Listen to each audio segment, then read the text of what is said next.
dhufanii jechuudha. Sanirratti maartum tanjaanii isaanillee utaalanii akkasitti poolisoonni gabbaanii hanga nama 50 mo'achuu dhufanii nama 50 ga'u dhufanii ulaatti cufanii boombii alaan darbanii hanga nama gaa'ilaa ammaatti hangana du'ee jedhee addaasii baasu baadhu waan agartee namoota fayyaa damee fayyaa keessa dalagu jira karaa UNHCRtiin itti bilbilee kallattiidha bo'aan kana inni hordofaa jennaan nama tokko itti dhiyeessuu isaanii ilaamaa reeffa isaanillee bakka jiran hin beeknu itti tasfaayee keenya. Nama meeqa ta'u namoonni boombiin itti darbatan? Ati yeroo amma agartee akka namni tokko keessaa namatti ijoolleen takka warra lubbuun asirraa jiran jira ala jiranii jira akka isaanii malatti hanga nama 400 moo akkana jedhanii ka yeroo seetti warra keessa jiru warra agartee mallaqa beekaa kan keessa ture. Qaamni boombii kana isaanitti darbachuu danda'a jedhamu eenyudha? Qaama akkamiiti? Kun dhibbatti mootummaa Yemen kan yeroo amma agartee Ansaarallaa jedhamu ka agartee gara magaalaa sanaa bulchaatiin hin jiru yeroo ammaatti jechuudha. Takka immoo garee Huutii jedhamu jechuudha. Dhibbatti kun shakkii kallee qabu isaan darbe isaanii ka baqataa kanallee harka isaatiin hin jiru ka baqataa magaalaa keessa jiruutiin hin guuraa bakka dalagaa irra deemaniitiin hin guuratiin hin jiru isaanii itti gaafatamummaa isaanii fudhata kana namni tokko illee jiru bakka kana jechuudha. Oromoo aduu qabaatee keessa hin jiru.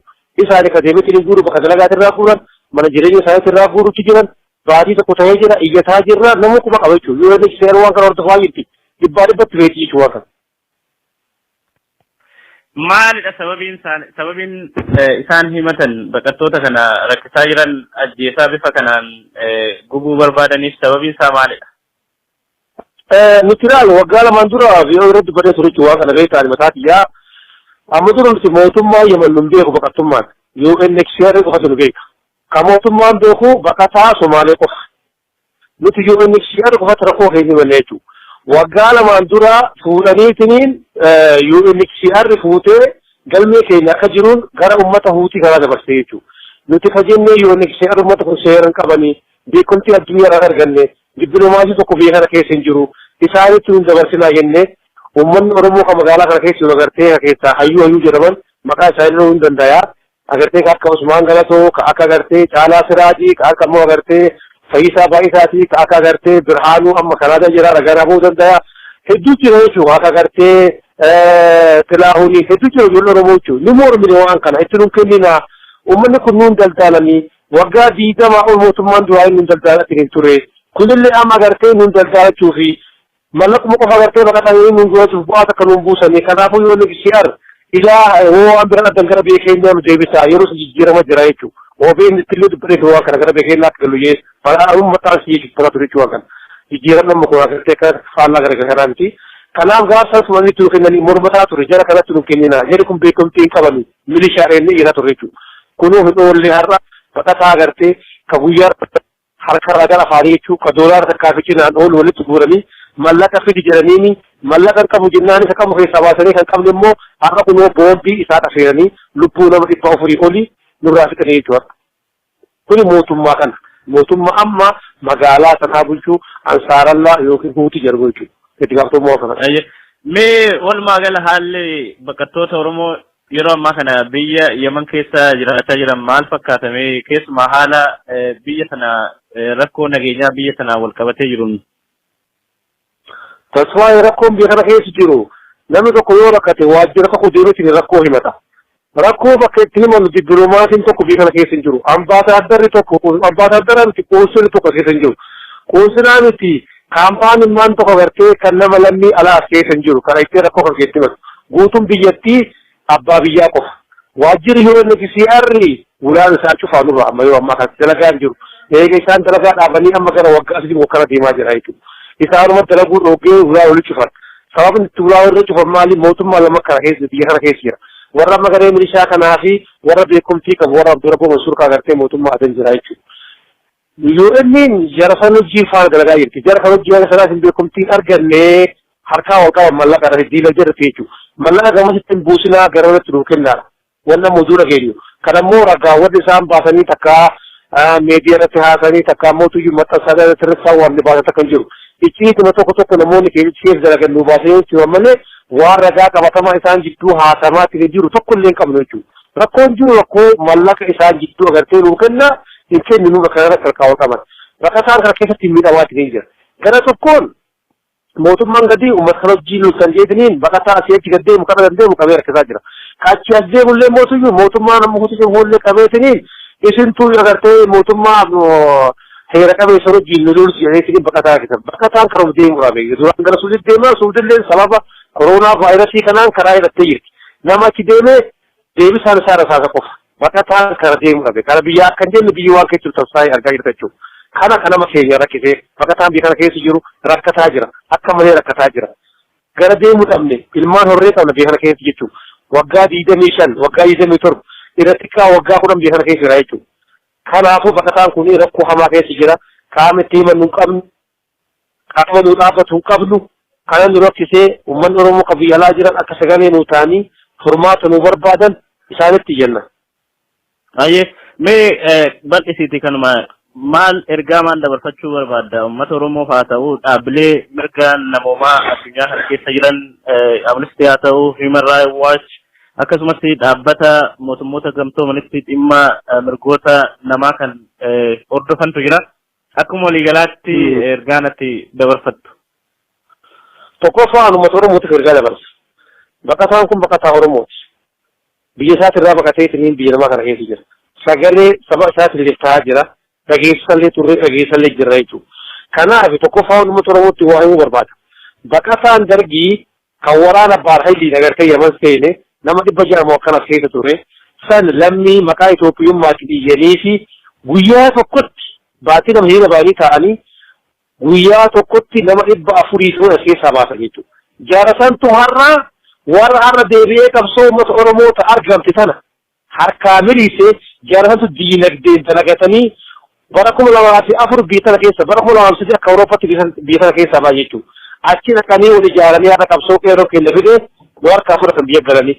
Baqataan Oromoo osoo uummanni Oromoo ala jiru baqataa kanaaf sagalee ta'ee baqataa kanaaf iyyatee baqataan biyya Yemen kana keessa jiru yoo xiqqaate 8,000 oli ka Sudaan jiru akkasi ka Keeniyaa jiru akkasi maaliif uummanni Oromoo hayyoonni Oromoo beektonni Oromoo baqataa kanaaf maaliif sagalee taanii baqataa kana birraa dhaabbachuu qaban gara agartee mootummaa agartee warra dippiloomaasii adda addaa agartee yoo inni keessa darganii fi hayyoota Oromoo toon dhaawuu barbaadu baqataan kun bakka deemuu qabu. Durri isaa dukkana duubni isaa dukkana yoo isin dukkana kana keessa baaftan malee yoo isin bira dhaabattanii as keessa gargaartan malee mootummaa agartee hin beekamne ka addunyaan beekumtii kenniniif waraabessa harka jira waraabessa kana akka nu baaftan isinitti jedha maqaa baqattoota Oromoo biyya Yemanii jechuu ni barbaada. Jamtoota daawwattoota keenya ajjeechaa suukanneessaa biyya Yemen magaalaa Sanaa keessatti ilmaan Oromoo irraa qaqqabee jiru kana jala buunee hordofnee kan isin biraan geenyu ta'a. Akkasumas maatii baqattoota Oromoo ajjeechaa suukanneessaan kun irratti raawwatame akkasumas ilmaan Oromoo maraa fi OMN jajjabina hawwa.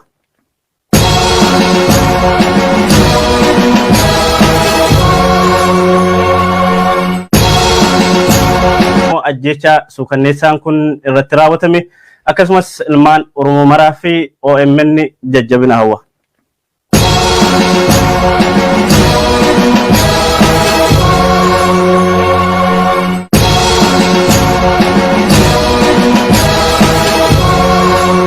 Ni tumanii jechuudha. Sanirratti maaratuun tanjaanii isaanillee utaalanii akkasitti poolisoonni gabbaanii hanga nama 50 mo'achii dhufanii nama 50 ga'u dhufanii ulaatti cufanii boombii alaan darbanii hanga nama gaa'ila ammaatti hangana du'ee jedhee addasii baasu baadhu waan agartee namoota fayyaa damee fayyaa keessa dalagu jira karaa UNHCRtiin itti bilbilee kallattii dhaboo waan kana inni hordofaa jennaan nama tokko itti dhiyeessuu jedhanii ilaa ammaa reef isaanillee bakka jiran hin beeknu itti tasfaayee keenya. Nama meeqa ta'u namoonni boombiin itti darbatan? Ati yeroo amma agartee akka namni tokko keessaa ijoolleen takka warra lubbuun jira akka isaanii malatti hanga nama 400 moo akkana jedhanii ka yeroo seetti warra keessa jiru jechuun warri agartee mallaqa kana beekaa kan keessa ture. Qaamni boombii kana isaanitti darbachuu danda'a jedhamu eenyudha? Qaama akkamiiti? Kun dhibbatti mootummaa Yemen kan yeroo ammaa agartee Ansaarallaa jedhamu ka agartee gara magaalaa Sanaa bulchaatti hin jiru yeroo ammaatti jechuudha. Takka immoo garee Huutii jedhamu jechuudha. Dhibbatti kun shakkii kallee qabu isaan darbe isaanii ka baqataa kanallee harka isaatiin hin jiru. Kabaqata magaalaa keessa jiru tiin guuraa bakka dalagaa irra deemanii tiin guuraa tiin jiru isaanii itti gaafatamummaa isaanii fudhata kana namni tokko illee jiru bakka kana jechuudha. Oromoo aduu qabaatee keessa hin jiru. Isaanii ka deemee tiin guuru bakka dalagaa irraa guuran mana jireenya isaanii irraa guuruutti jiran baatii tokko ta'ee jira iyyataa jirra namni kuma qaba jechuudha yoo inni seera waan kana hordofaa jirti dhibbaa dhibbatti beekii jechuudha kan. Maalidha sababiin isaan himatan baqattoota kana rakkisaa jiran ajjeesaa bifa kanaan gubuu barbaadaniif sababiin isaa maalidha? Nuti ilaali waggaa lamaan dura yoo irratti badee turetti waan kana beektaan mataati yaa amma dura nuti mootummaa Yemen nun beeku baqattummaan UNHCR qofatu nu beeka. Ka mootummaan beeku baqataa Somaalee qofa. Nuti UNHCR qofatu rakkoo keenya malee jechuudha.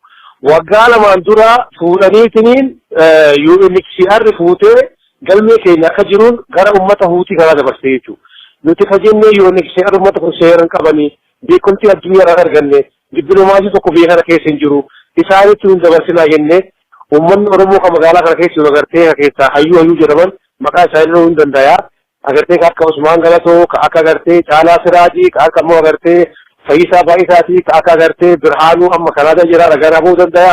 Hedduu jira jechuudha akka agartee Tilaahurii hedduu jira ijoollee Oromoo jechuudha. Ni mormine waan kana itti nun kennina ummanni kun nun daldaalanii waggaa 20 ol mootummaan duraa nun daldaalatti hin ture. Kunillee amma agartee nun daldaalachuu fi mallaquma qofa agartee baqatanii nun gurachuuf bu'aa akka nun buusanii kanaafuu yoo UNHCR ilaa waan bira addan gara biyya keenyaa nu deebisaa yeroo jijjiirama jira jechuudha. OBN illee dubbatee waan kana gara biyya keenyaa akka galu jee bal'aadhuun maxxansi jechuudha ture jechuudha kan jijjiirama nama kun agartee akka faallaa garagaraa miti. Kanaaf gaafa sumanii tuu kennanii mormataa ture jara kanatti nu kennina jedhi kun beekamtii hin qabani milishaadhaan irra ture jechuudha. Kunuu hin oollee har'a baqataa agartee ka guyyaa harkarraa gara afaanii jechuudha ka doolaara takkaaficinaan oolu walitti guuranii mallaqa fidi jedhaniini mallaqa hin qabu jennaan isa qabu keessaa baasanii kan qabne immoo har'a kunoo boombii isaa dhafeeranii lubbuu nama 400 olii nurraa fixanii jechuudha. Kuni mootummaa kana mootummaa amma magaalaa sanaa bulchuu ansaarallaa yookiin huutii jedhamu jechuudha. Itti gaafatamummaa kana. Mee walumaa gala haalli baqattoota Oromoo yeroo ammaa kana biyya Yemen keessa jiraataa jiran maal fakkaatamee keessumaa haala biyya sana rakkoo nageenyaa biyya sana wal qabatee jiruun. Tasfaa rakkoon biyya kana keessa jiru namni tokko yoo rakkate waajjira tokko deemuutiin rakkoo himata. Rakkoo bakka itti himannu dippiloomaasiin tokko biyya kana keessa hin jiru. Ambaasaaddarri qoonsilli tokko keessa hin jiru. Qoonsilaa miti kaampaaniin maan tokko agartee kan nama lammii alaa keessa hin jiru. Kana itti rakkoo kan keessatti himatu. Guutuun biyyattii abbaa biyyaa qofa. Waajjirri UNHCR ulaan isaa cufaa nurra amma yoo ammaa kan dalagaa hin jiru. Eega isaan dalagaa dhaabanii amma gara waggaa sadii wakkana deemaa jira jechuudha. Isaanuma dalaguu dhoogee ulaa wali cufan. Sababni itti ulaa wali cufan maali mootummaa lama kana keessa biyya kana keessa jira. Warra magaree milishaa kanaa fi warra beekumtii qabu warra Abdurraboo Mansuur agartee mootummaa adan jira jechuudha. UN jara san hojii faana dalagaa jirti. Jara kan hojii haala sanaatiin beekumtii argannee harkaa wal qaban mallaqa irratti diila jirti jechuudha. Mallaqa gamasitti hin buusinaa gara irratti nuu kennaadha. Wannan muduura geenyu. Kanammoo ragaawwan isaan baasanii takkaa meediyaa irratti haasanii takkaa mootuyyuu maxxansaa irratti isaan waan baasata kan jiru. Icciituma tokko namoonni keessa dalagan nuu baasanii jechuudha malee waan ragaa qabatamaa isaan jidduu haasamaatti jiru tokko illee hin qabnu jechuudha.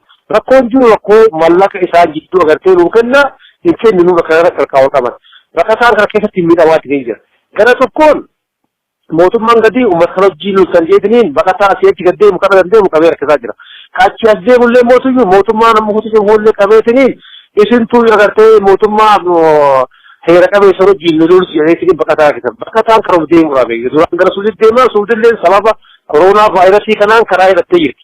Nama achi deemee deebisaan isaa rasaasa qofa. Baqataan karaa deemu qabe. Kana biyya akkan jenne biyyi waan keessa tasaayee argaa jirta jechuudha. Kana kanama keenya rakkisee baqataan biyya kana keessa jiru rakkataa jira. Akka malee rakkataa jira. Gara deemuu dhabne ilmaan horree qabna biyya kana keessa jechuudha. Waggaa 25 waggaa 27 irratti kaa waggaa 10 biyya kana keessa jira jechuudha. Kanaafuu baqataan kun rakkoo hamaa keessa jira. Qaama itti himannu hin qabnu. Qaama nu dhaabbatu hin qabnu. Kana nu rakkisee uummanni Oromoo kan biyya alaa jiran akka sagalee nuu ta'anii furmaata nu barbaadan isaanitti jenna. Ayyee mee bal'isiiti kanuma maal ergaa maal dabarfachuu barbaadda uummata Oromoof haa ta'u dhaabbilee mirga namoomaa addunyaa kana keessa jiran Amnesty haa ta'u Human Rights Watch akkasumas dhaabbata mootummoota gamtoomanitti dhimma mirgoota namaa kan hordofantu jira akkuma waliigalaatti ergaa natti dabarfattu. Tokkoffaan uummata Oromootiif ergaa dabarsa. Baqataan kun baqataa Oromooti. Biyya isaatti irraa baqatee biyya namaa kana keessa jira. sagalee saba isaatti liftaa jira. Dhageessallee turre dhageessallee jirra jechuudha. Kanaaf tokkoffaa uummata Oromootti waa himuu barbaada.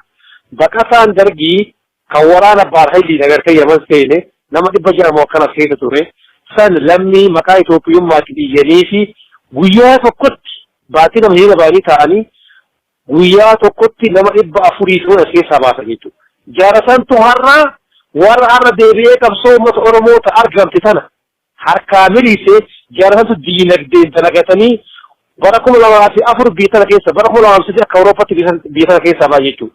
Achi dhaqanii wal ijaaranii har'a qabsoo qeerroo keenya fidee warqaa fudhatan biyya galanii baqataan Oromoo osoo uummanni Oromoo ala jiru baqataa kanaaf sagalee ta'ee baqataa kanaaf iyyatee baqataan biyya Yemen kana keessa jiru yoo xiqqaa 8,000 oli ka Sudaan jiru akkasi ka Keeniyaa jiru akkasi maaliif uummanni Oromoo hayyoonni Oromoo beektonni Oromoo baqataa kanaaf maaliif sagalee taanii baqataa kana irraa dhaabbachuu qaban gara agartee mootummaa agartee warra dippiloomaasii adda addaa agartee yoo inni keessa darganii fi hayyoota Oromoo toon dhaan barbaadu baqataan kun bakka deemuu qabu durri isaa dukkana duubni isaa dukkana yoo isin dukkana kana keessa baaftan malee yoo isin bira dhaabattanii as keessa gargaartan malee mootummaa agartee hin beekamne ka addunyaan beekumtii kenniniif waraabessa harka jira waraabessa akka nu baaftan isinitti jedha maqaa baqattoota Oromoo biyya Yemanii jechuun ni barbaada.